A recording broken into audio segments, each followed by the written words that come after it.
if you want to go back to it.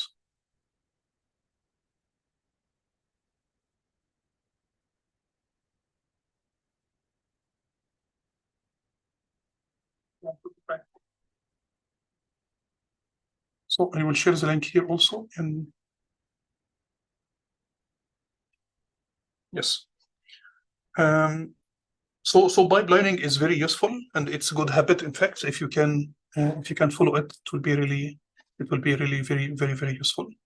So okay, so now so pipelining, it will make your workflow much easier to read and understand. And now we know why, because when we are splitting the code into different parts, different blocks, it will become complex with time. It will be difficult to cross-validate all those different steps together. But if we can use this pipelining paradigm, for example, it will make life much more organized, much more compacted, and it will help us also to cross-validate all those different blocks together. It will enforce the implementation and order of steps in your project, because you need to follow specific set of orders. We do it, in fact, without pipelining, but when it is pipelining, it will be more organized.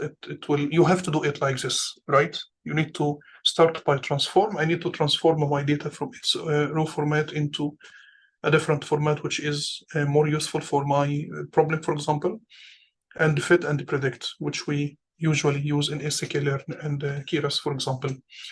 So it enforces the implementation and order of steps in your project, and it will make your work much more reproducible. So it will be easy for other people when you are sharing your work with other people. It will be easy for other people to read your work and to understand it and to be able to work and continue working on it. It will consist of those three functions: transform, fit, and predict. So first you need to start with your data, right? We have a training set. As you can see here, we have a training set, and then we have labels. We have class labels. So we have a training set which consists of input features and output features. Input features, this is the input features which we will use, which will be the input to my model. And the output features or the target features will be the class labels, correct? If it is classification problem, for example. So we will have the training set and the test set. So this is very, very important. And of course, the test set, yes, we have a training set first. We will do some data pre-processing. We will split the data. So we will have a training set and we will have a testing set. I mean, training set, it will be used in this one, pipeline.fit or model.fit. I mean, in sklearn, we used to call it model.fit. Here, we will call it pipeline.fit. Maybe you can call your pipeline anything else, but it will be pipeline.fit. So this is first step. And after training your model, you need to test your model. So we will test it using pipeline.predict, correct? So we have a training set, we have a test set. The training set will be used in the function called fit, and the test set will be used in the function called predict. So, I mean, this is the pipeline. The pipeline consists of those fit and transform, for example. I mean, transform, it's using those data pre-processing steps. For example, if you want to apply scaling, maybe we need to do scaling to our data, for example, normalization or standardization, correct? We will do it here in the beginning. Maybe after that, we need to do some dimensionality reduction. It's also transform. So maybe number of input features here is too large, it's too many. So we need to do some dimensionality reduction to make our model more simple. So we will do dimensionality reduction. Maybe also, if you want to feature selection, you can use here feature selection. And in this case, you need to select the K. What is the key value? And of course, also for dimensionality reduction, what is the best number of features, number of principal components? So you need to define it here. So it could be a hyperparameter, which can be cross-validated with your model. After doing this, now we have our data in a format which is good for our model, which makes sense for our model. So we will train our machine learning algorithm. We will train it using a function called fit. After doing this, you need to predict, you need to evaluate your model. How can we evaluate our model?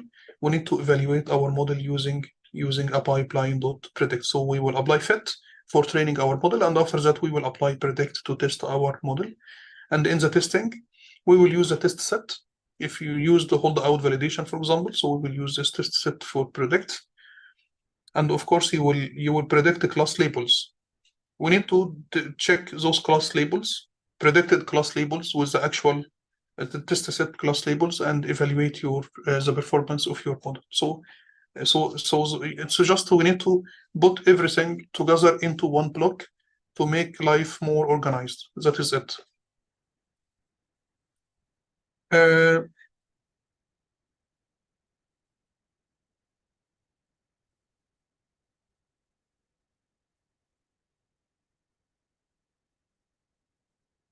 Okay, so maybe you need to clean.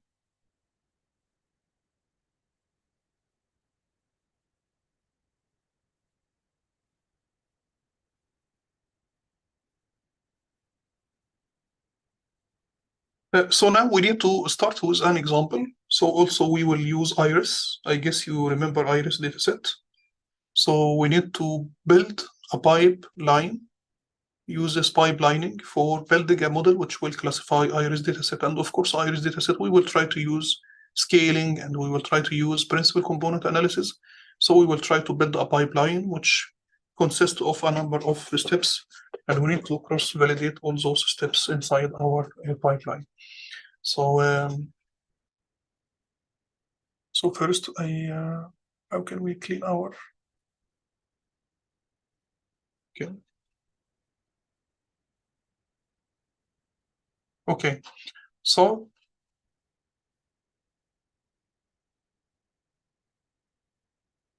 okay, so now you remember Iris dataset. Iris dataset, it consists, I mean, the dataset consists of 150 data points. If you can remember, 150 data points. Those 150 data points, can you see? I'm writing something on my screen. I don't know if you can see it or not. Yes, we can.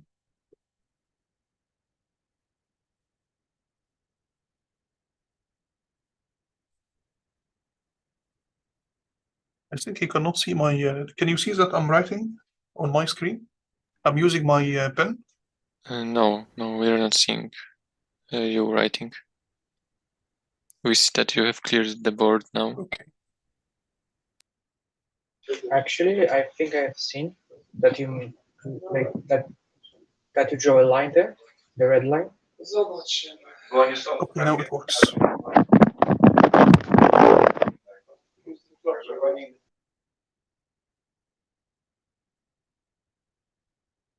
So Iris dataset, it consists of 4 input features, if you can remember.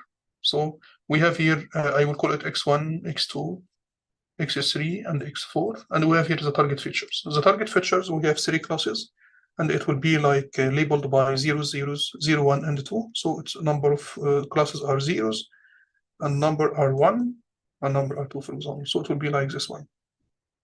And we have here 4 input features, X1, X2, X3, X4, which corresponds to sepal length and width, and the beta length and width.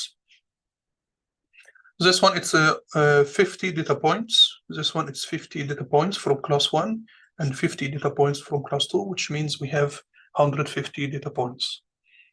So first, we need to maybe just load the data and try to understand it. So first, we import it from datasets.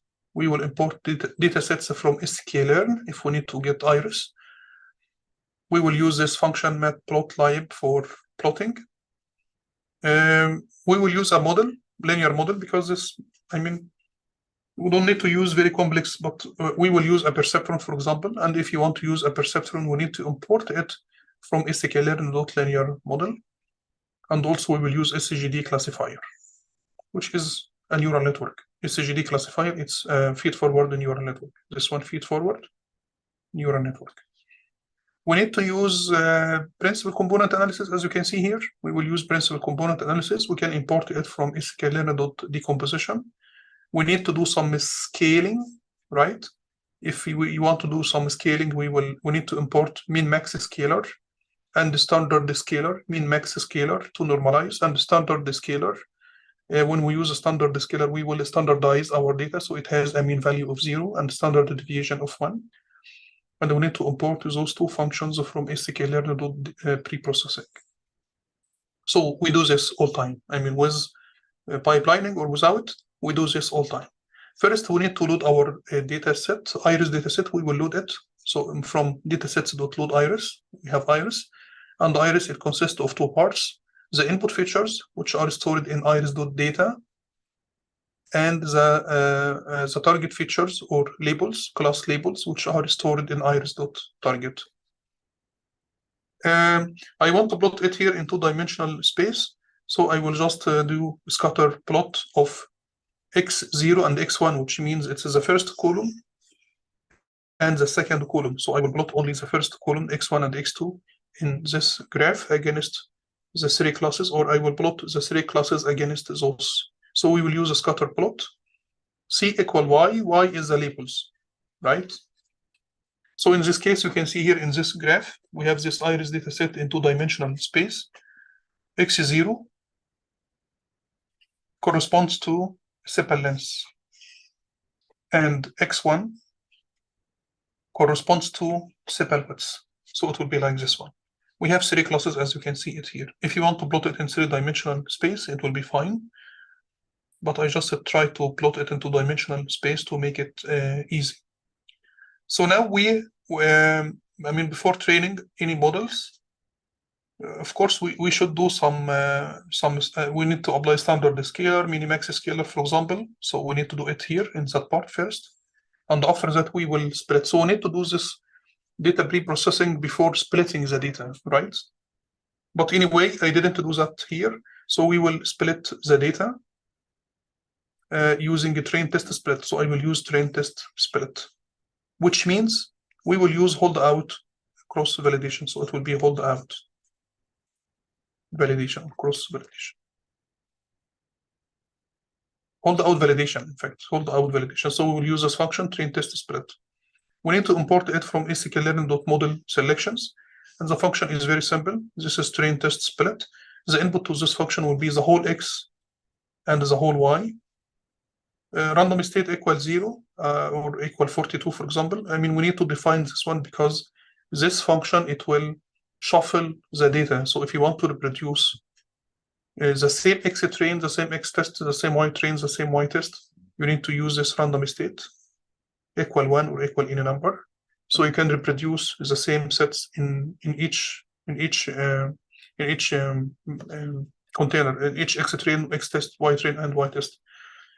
Stratify equal y, I hope that you still remember what does it mean, stratify equal y. Stratify equal y means we need to have equal y as much as possible in each of those four sets. And in the y train and y test, sorry, because this is the labels. So when you use stratify equal y, we will try to generate balanced, I mean, all classes will be equally represented in x train, x test, y train, and y test, for example. So as you can see here, we have the train and test. We have three classes. When we use the stratify equal y, we got in the train test. In the train test, we got in the train set, for example, this one train set, we got 37 from class 0, right? 37 from class 1 and 38 from class 2. What about the test set? The test set also will be like 13 from class 0, 13 from class 1, and 12 from class 2. If you sum it, this one it's 50 data points, this one it's 50, and this one also it's 50. So this is because it's impossible, in fact, to maybe it was this one would be better if you can this one be also 37 and this one would be 13. But this is if you run it one more time, you will get this.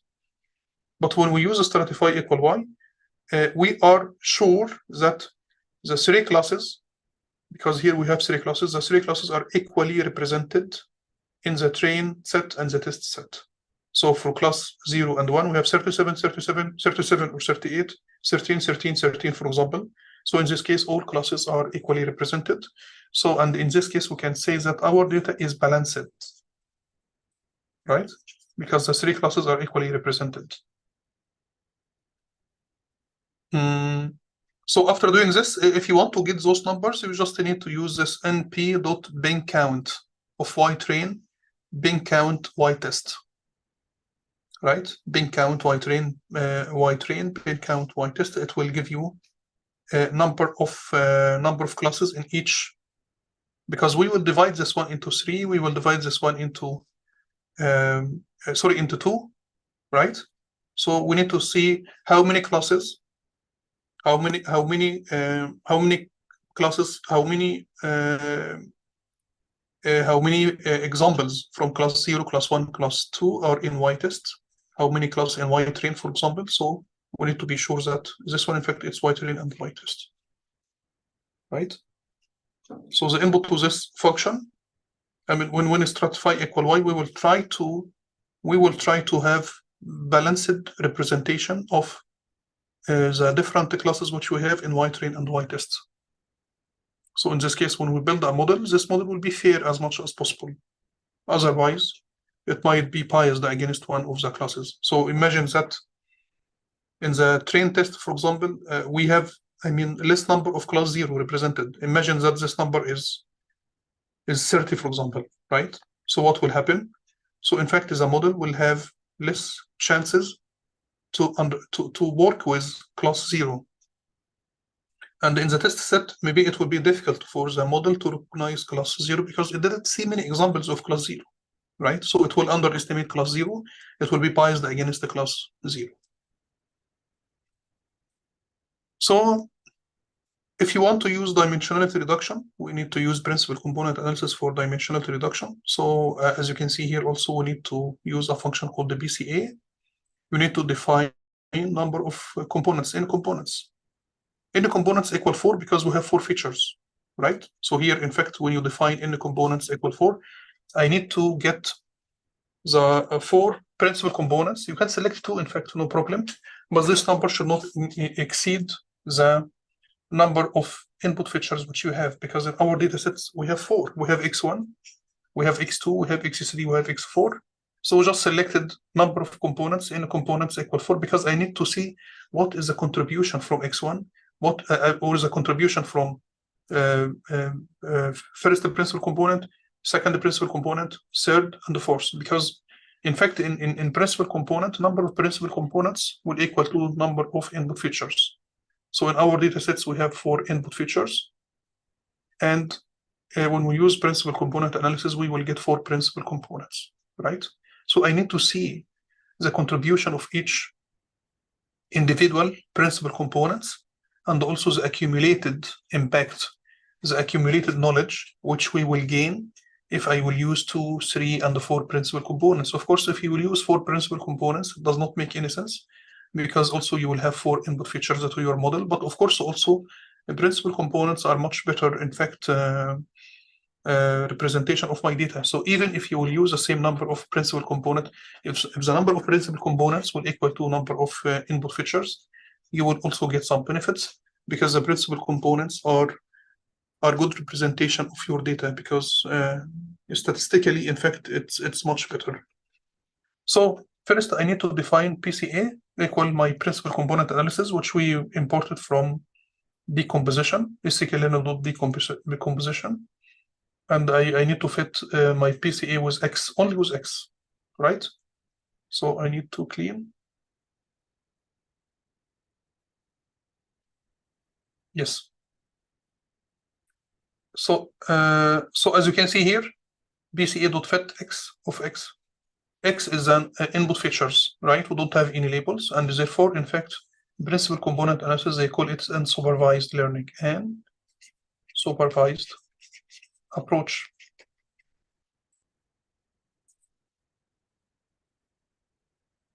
It's unsupervised learning because we are using only X. We are using only the input features. We don't use labels. We don't use the target features.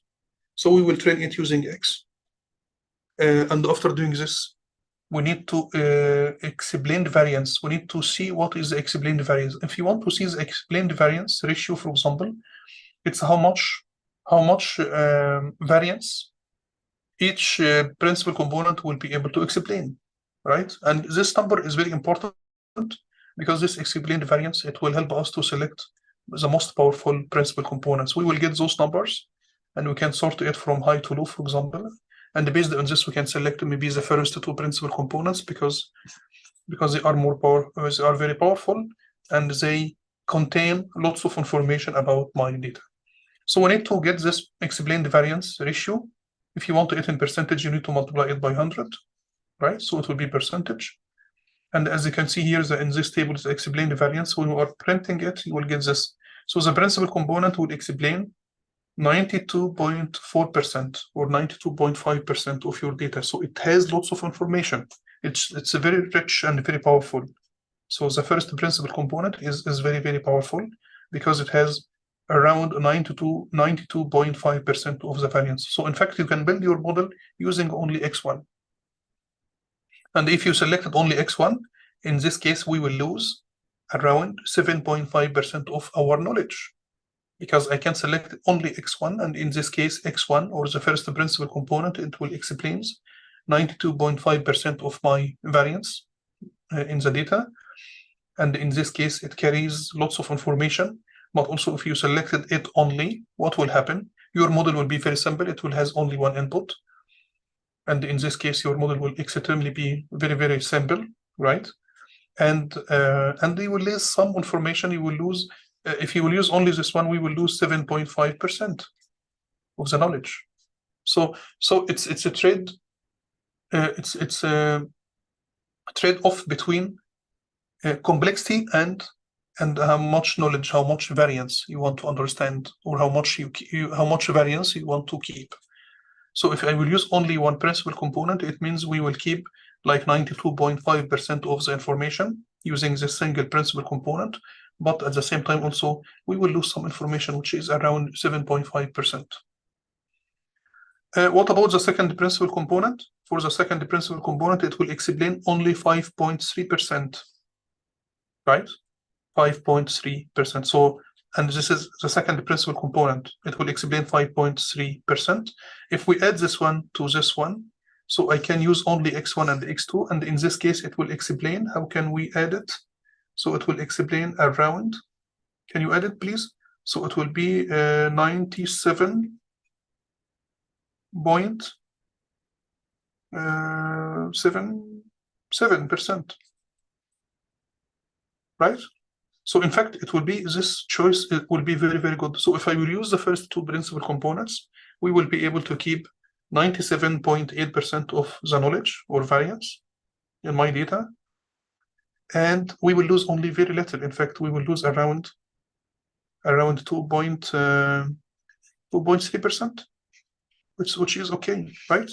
So if you will use the first two principal components, you will keep 97.8%, and you will lose 2.2%, for example, which is okay. It's very good, in fact, a deal, right?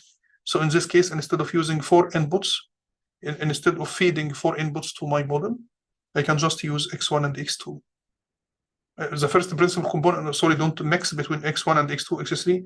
This is principal component 1. I need to change principal component 1, principal component 2, principal component 3, and this one, it's principal component 4. So it's not X1 and X2, X3, X4, but in fact, it's a principal component. So in this case, if we will use the first two principal components, we will keep around 98, it's around, in fact, 98%, and we will lose only 2%, right? It's okay. It's a good deal because my model will be very simple, and all my decision lines will be plotted in two-dimensional space. Just remember, because if I will use the third principal component, I need to make all my plots in three-dimensional space. But if you will do it using PC1 and PC2, in this case, what will happen? All your figures will be in two-dimensional space, which will be very easy, in fact, to visualize and to understand. If you want to use the principal component 3 will explain 1.7%, right? 1.7%. So in this case, in fact, if we added 1.7% to this number, so what will be the total? It will be 7 and 7, it's 4, right? It will be like this one. Is it correct? No, in fact, it will be 99. So it will be 99. So I will clean it.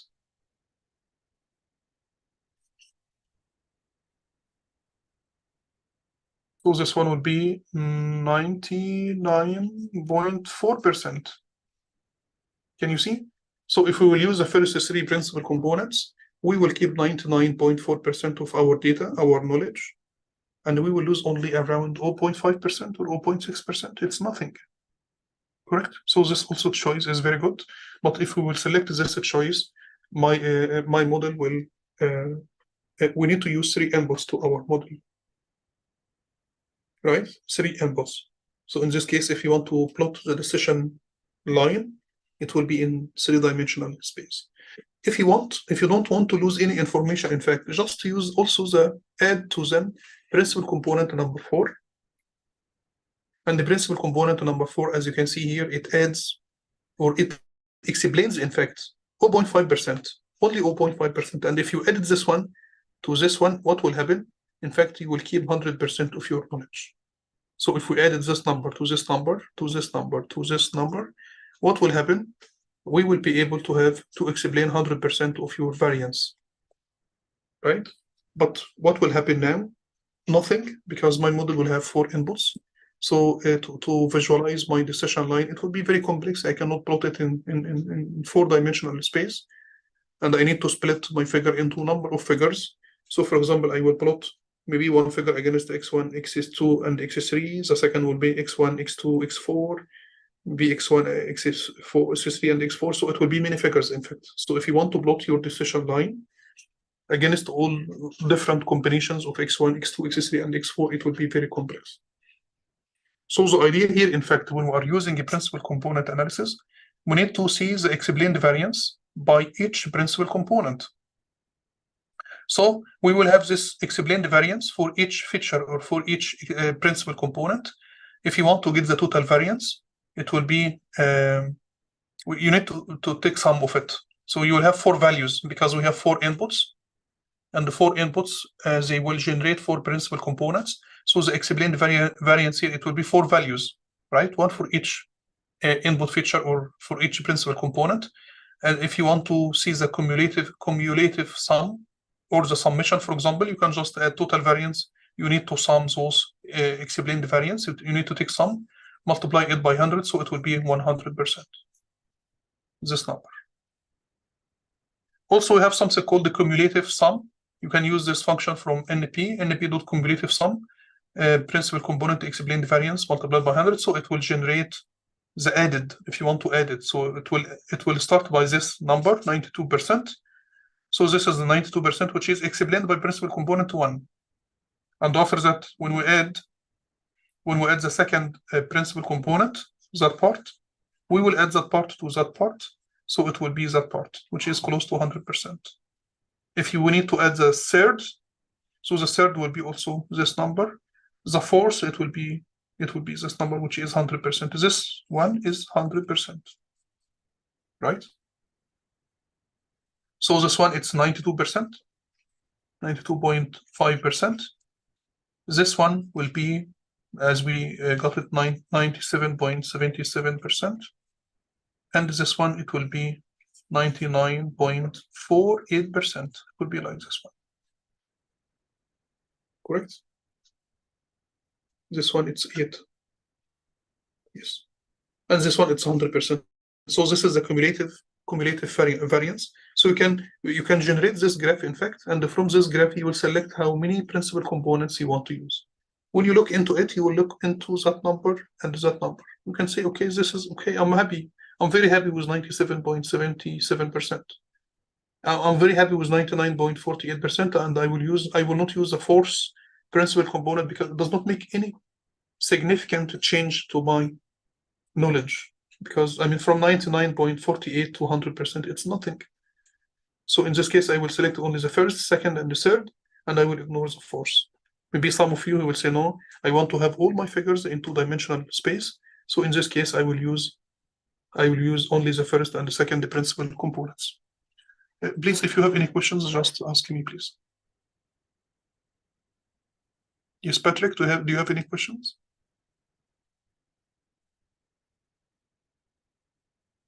No.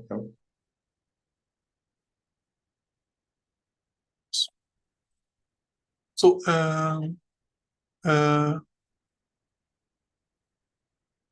so in this case, we will go to the next.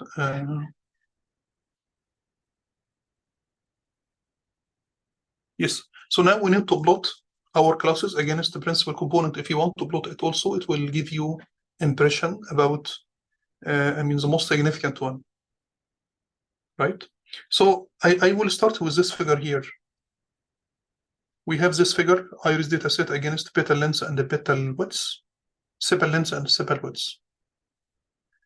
I mean, from your point of view, which one is, so in fact, sepal length and sepal widths, petal length, and so as you can see here in this figure, we have this graph. I mean, this cluster is okay.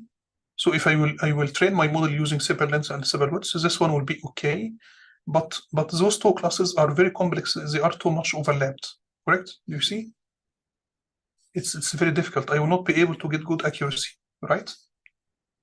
Because I have here 3 classes, but I have some overlapping. This one here, it will be misclassified, and all those yellow points here, it will be misclassified. So I'm expecting that if I will use this model, maybe the accuracy will be like 92% or something, or 90%, right? Because I have too much overlap between the yellow and the green.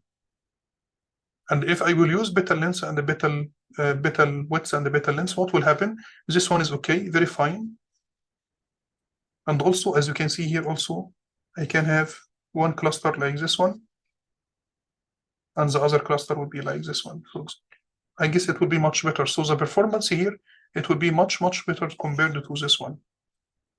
So selecting input features, which input features you want to use, it will impact the performance of your model, right? So now we need to see how the classes will look like when we are plotting it against principal component 1 and principal component 2, just to show you that it's a very powerful, in fact, to use principal component. So this graph here, we have plotting the 3 clusters against principal component 1 and the principal component 2, as you can see. Remember, principal component 1 and the principal component 2 explains 97.8%. So those are explaining 97.8%, right? So we will lose some information, but of course the system will be, our model will be much simpler. So we have here, it's very clear that we have one cluster here, which is, we are happy with it. And also the green one, it will be like, maybe it will be like this one. So this is another cluster, and a third cluster will be like this. So this is a third cluster. You can see here, we have maybe only 2 points misclassified. So maybe if we will use principal component 1 and the principal component 2, in this case, in fact, maybe the accuracy will be more than 99%. Because we will have only 2 misclassified items, correct? Those 2 greens, which are in the yellow area, it will be misclassified maybe. So maybe in this case, we should expect that we will get very good accuracy when we are using the principal component 1 and the principal component 2. So in fact, instead of testing your classes against input features, like such as what I did here, right? It will be smart, in fact, to use principal component, because it will make your life much easier. If you decided to just use the 2 first principal components, just to do it, because it will make life much easier, and it will enhance the performance of your model. Although we are losing some information, because here we use the principal component 1 and 2, and in this case we will keep 97.8% of the variance, and we will lose very little. It's around 2%, which is not a big deal. You can select the third principal component, but in this case your graph must be in 3-dimensional space, right? It will be in 3-dimensional space, and you can plot your decision line as a plane. So now this is the traditional approach, correct? This is the traditional approach which we follow from the beginning. Now we need to put all those steps together in a pipeline. We need to be more efficient, right? We need to be more efficient. So we need to create a pipeline, and we will have all those different steps inside our pipeline. So how can we do this? So here we are creating a pipeline of 4 steps. So first I need to import pipeline. You can import pipeline from sklearn.pipeline. So I need to import this one, and we will import it from sklearn.pipeline. is a validation protocol which you want to use. For example, I will use cross validation, which is k-fold cross validation, not hold out validation, but we will use cross validation. We will use this cross validation. And also I will use a nice function called grid search cross validation or grid search. This grid search, in fact, it will help me to test different combinations of numbers or parameters. So for example, if I need to test a principal component, I want to see what is the best for me. Should I select only principal component or 2 or 3 or 4? So instead of testing your model with those 3 numbers or 4 numbers and repeat your work and create tables, it will be just smart to use a function like grid search, because grid search, it will try to optimize, it will try to find combinations of hyperparameters which will give you the best performance. So in this case, we need to use a function called the grid search. So what are my steps? First, I need to use principal component. So I need to import it. So we have a principal component analysis. I need to test a perceptron. So maybe one pipeline will be constructed using a perceptron. Maybe another pipeline will be constructed using SGD classifier. We need to use scaling. So we have 2 scaling steps here. So those scaling, it could be standard scalar. I need to do some standard scalar followed by min-max scalar. So maybe I will start with min-max scalar or standard scalar. It will be step 1. Min-max scalar, it will be step 2. Principal component, it will be step 3. And after that, I will go into perceptron or adaptive linear unit. So this one will be 4 and this one will be 4.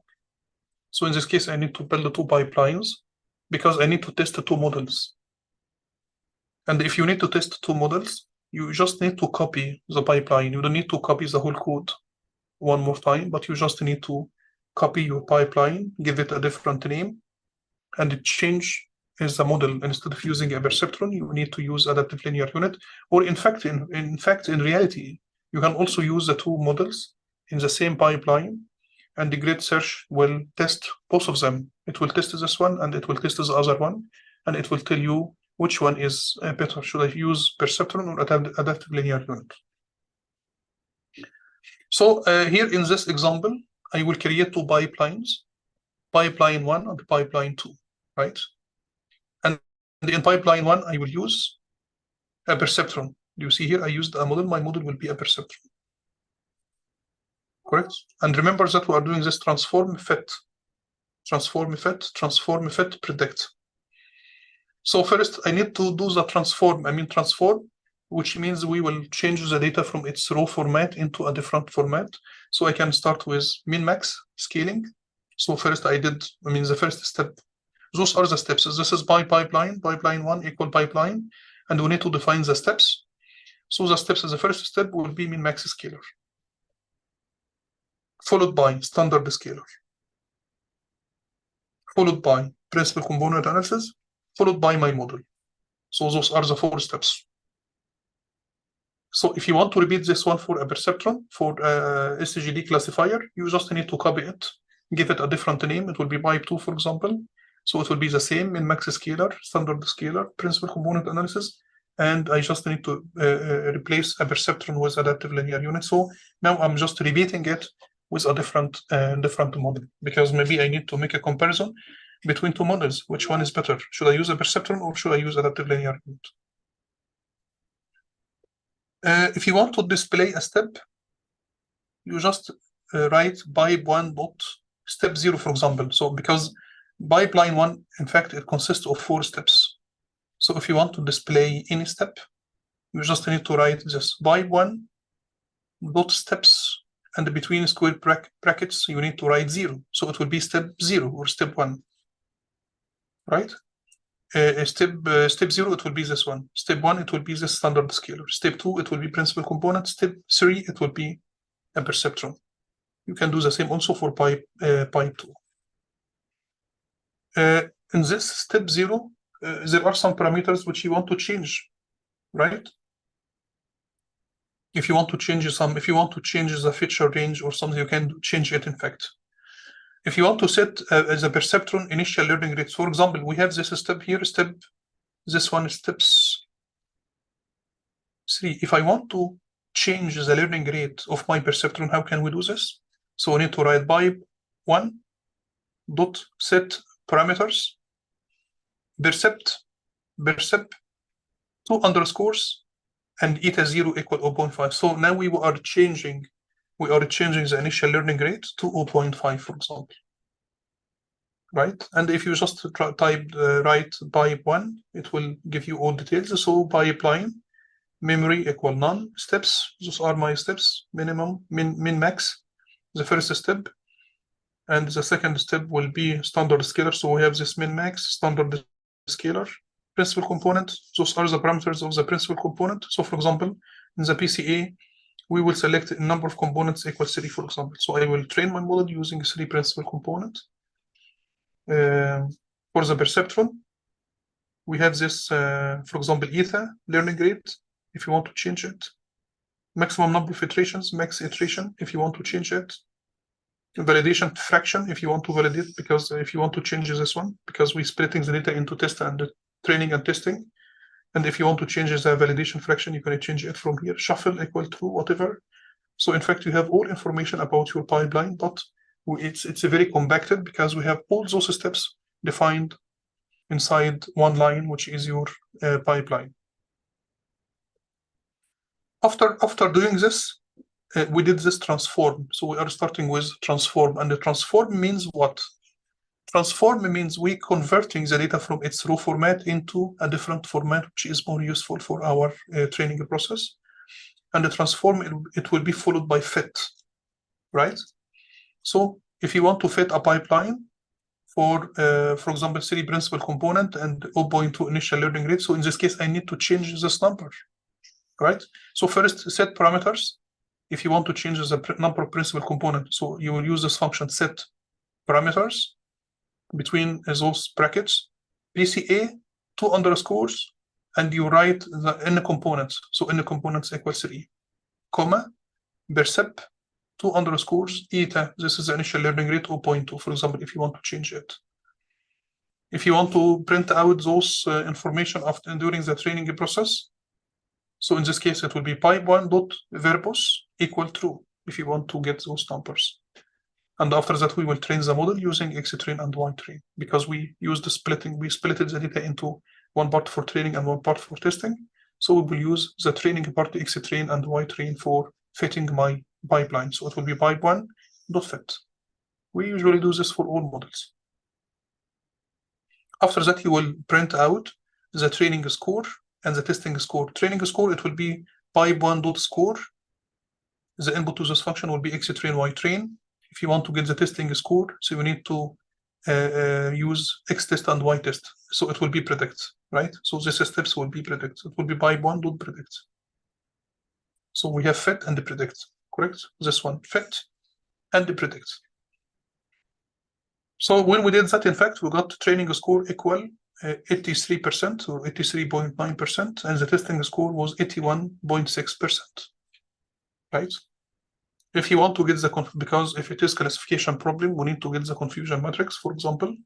If you want to print out confusion matrix, precision, recall, F1 score, you need to import those from sklearn.metrics. You need to import it from sklearn.metrics. So you have import confusion matrix, precision score, recall score, and so on. There are many things. If you want to do this, you want to get ypredict. So we will use pipe1.predict. The input to the predict function will be xtest. So output will be ypredict. If you want to print out ytest against ypredict, you can do it. So you can see what is going on, if the model is performing well. And you can print your confusion matrix. You just confusion matrix, the input to the confusion matrix will be ytest and ypredict. If you want to get precision recall, precision score, and recall score, you can get it using this function precision score and recall score. The output will be ytest and ypredict. So what we have been doing for each individual model from before, we can just repeat it, but we will replace it with a pipeline. Because pipeline, it will combine all those phases or steps together in one line, and it will make things more organized. If you want to see the confusion matrix of multi-class classification, so we have those three classes, right? We have three classes. We have those true labels 0, 1, and 2, where and the predicted class will be 0, 1, and 2. And as you can see, this is for the test set. This one for the test set. So as you can see here, 13 from class 0 were classified as 0. We have here 6 from class 1 were classified as 1. 12 from class 2 were classified as 2. So in fact, the performance for class 0 is perfect. So the accuracy of, do you see this number, this recall, it's 100% for class 0. And also it's 100% in fact for class 2, but it's 46% for class 1. We have a problem here in class 1. Because why? Because many of class 1 has been classified as 2. So as you can see here, we have this number and this number, which means we have 13 data points or species from class 1, as you can see, but 6 from class 1 has been misclassified as class 2, and 1 was misclassified as class 0. So we can see that, I mean, from those numbers, we can see that we have a problem for class 1, right? And also the model, in fact, has a problem because it misclassified many of 1 as 2. So it makes a problem, in fact, for, I mean, the precision for class 2, it's very bad. It's 66%. Why? Because the model is confused between class 1 and the class 2, and it has been misclassifying many of class 1 as 2. And also we have here 1 from class 1 was misclassified as 0, which will reduce the precision of class 0 to 92%. So precision here, it's 92%. Precision here, it's 66.67%. Here, it's 100%, because it was very clever to classify all. It didn't mix anything, in fact. I mean, it just classifies 1 as 1. So the precision of class 1 is good, right? But of course, the recall is very low. It's 46%, because not all class 1 can be classified as 1. So this recall is low, right? So the precision here, it's 100%, but the recall is 46% because of this problem. So this is the average recall. It will be 82%. And this one will be the average precision. It will be 86%. So as you can see here, it's very, very important, in fact, to get those individual numbers for each class, not only the big number or the average number, because those average number, it will not reflect, it will not tell you where is the problem, right? So what is recall? Recall it what portion of actual positives was identified correctly. So this recall here, how many of 1 were classified as 1? We have only 6 out of 13 classified as 1, and therefore this recall goes down to 46%. How many of 6 were correctly classified as 1? How many, sorry, from class 1 were correctly classified as 1? As you can see here, we have 13 in total, and the 6 out of 13 were correctly classified as 1. So the recall will be 6 divided by 13. It will be 46%. What about precision? But on the other side, we have 13 from class 0 totally classified as 0. So the precision here, it's 100. Recall here is 100%. And also for class number 2, we have only 12, and all those 12 were correctly classified as 2. So the recall for class 2 was 100%. But we have a problem here because only 6 out of 13 were classified as 1. Precision, what portion of positive identifications was actually correctly? How much was, I have here 6. 6 from, we have here only, we have 6 out of 6 were correctly classified as 1. So the precision here will be 100%. Here we have 13 out of 14 correctly classified, so it goes down to 92%. Here we have only 12 out of 18, right? 2 out of 18 were correctly classified as 2, so it will take down the precision to 66.6%. So I mean the story here or the message that don't rely, if you will train your model for multi-class classification, don't rely only on those numbers. This is average precision, and average recall, because those numbers, it will be very difficult, I mean, to know details. I want to see what is the problem with my model. So we can discover it now that I have a problem with class 1. So maybe in this case, we need to use another feature, for example, we need to use different model. Maybe I need to split the data to, I don't know. So we need to find a solution to fix it, but we need to know what is the problem. So can you see my screen? I guess I had a problem. What happened? Yes, we can see you. Okay.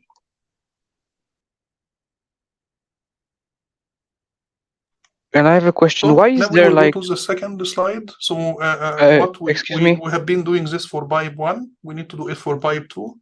But remember, in pipe 2, we have a different excuse model. me?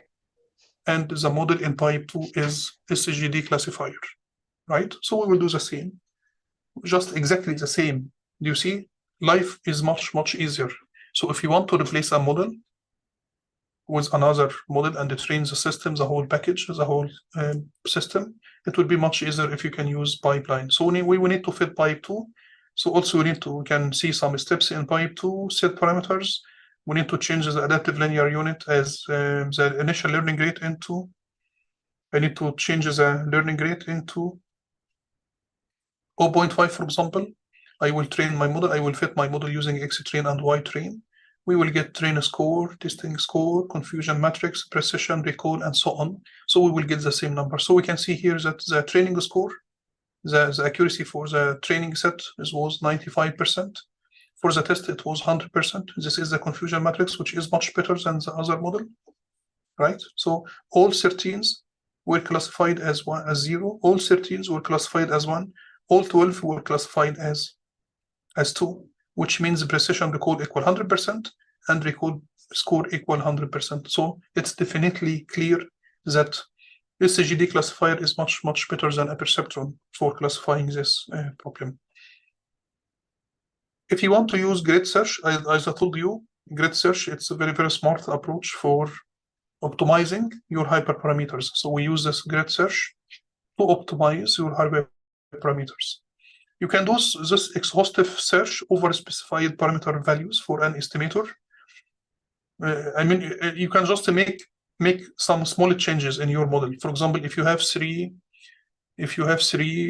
different values for principal component, I can select 1, 2, and 3. So now we have 3 models, right?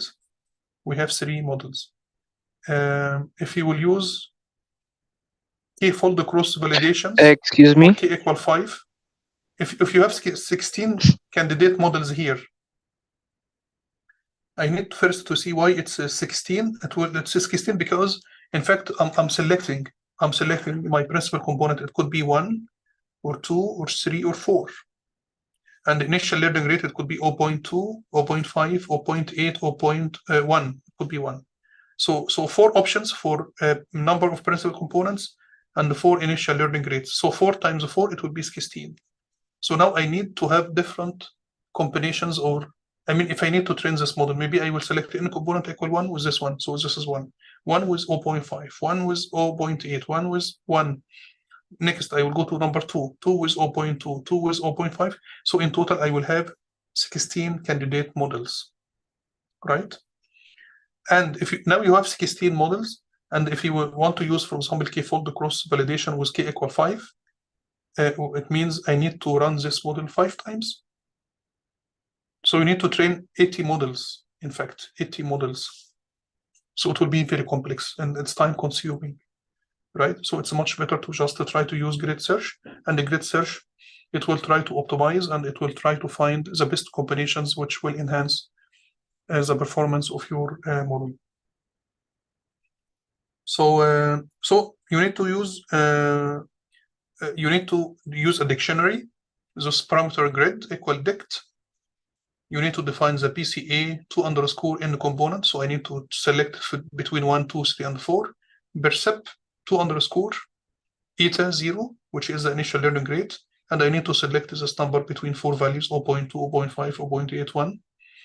And I need to define grid search. You need to this grid search CV. You need to, the input to this one will be model one, which is pipe one, for example. Parameter grid equal parameter grid, right? Those are the parameters which we need to select from.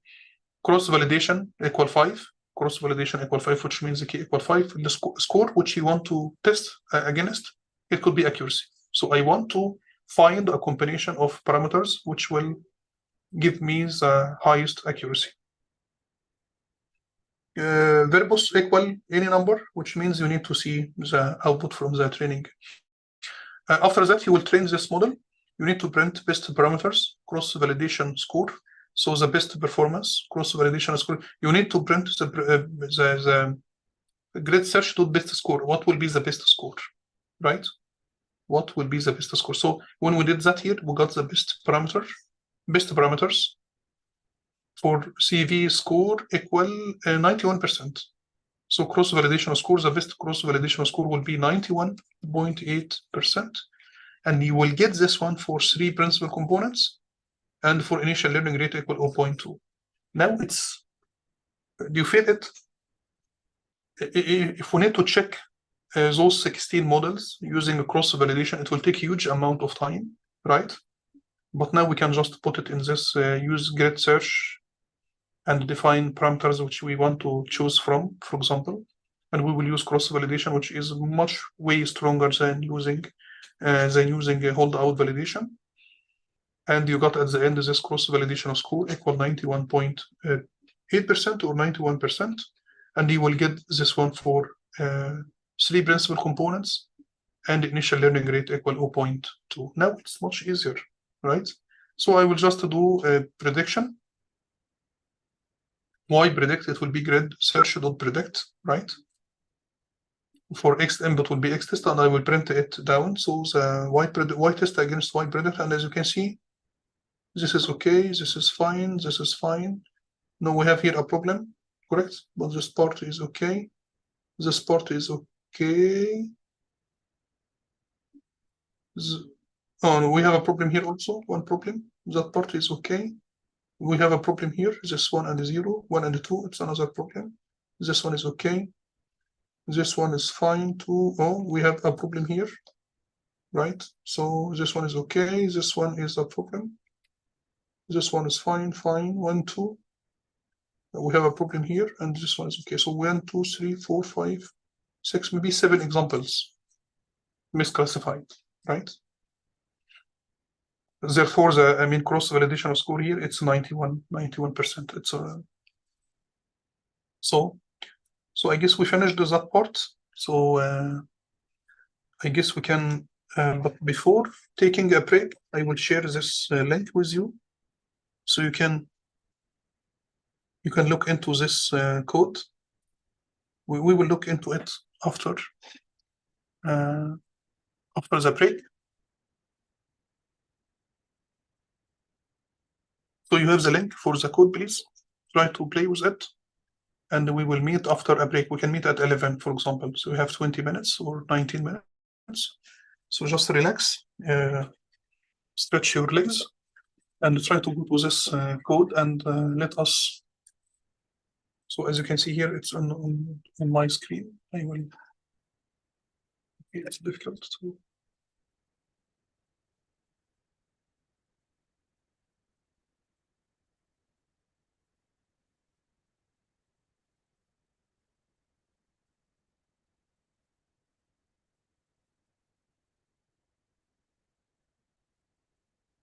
Yes, so we will do this one after the break. We will go to the code and we will go through it, right? But you can do it also. So please, do you have any questions before we go to the break?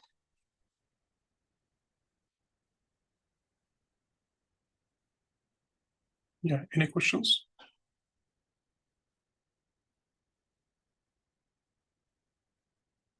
So if you don't have any questions, when should we start again? How much time do you want for a break?